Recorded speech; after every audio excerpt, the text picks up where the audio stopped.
Jacques Attali, si vous étiez parlementaire, député ou sénateur, vous voteriez cette loi en l'état? Tel qu'il est, non, absolument pas. Non. Par contre, je pense qu'il est utile, parce qu'il faut penser le travail du XXIe siècle. Le travail du XXIe siècle... C'est ce que dit Emmanuel Valls, justement. Oui, il dit cette loi permet de penser le travail du XXIe siècle. Le travail du XXIe siècle, ce n'est pas le travail précaire. Là, tel qu'elle est, c'est pour...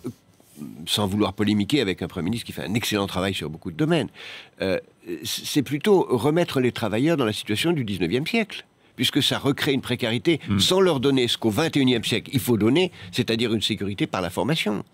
C'est pourquoi la formation des chômeurs, et en particulier des chômeurs n'ayant pas de qualification professionnelle, est si importante. C'est pourquoi donner aux entreprises l'obligation, et aux syndicats l'obligation, de former dans l'entreprise d'abord ceux qui n'ont pas de formation.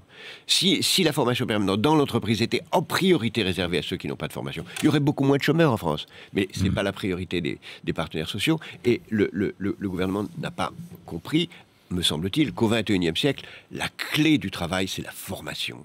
C'est la formation de ceux qui sont dans l'entreprise et la formation de ceux qui n'y sont pas. Si on n'est pas formé, on n'a pas de travail. Si on n'est pas formé en permanence, on n'en aura pas. Et là, la loi telle qu'elle est ramène les salariés à la situation du XIXe siècle. Vous n'avez pas de formation, sortez, on n'a plus besoin de vous.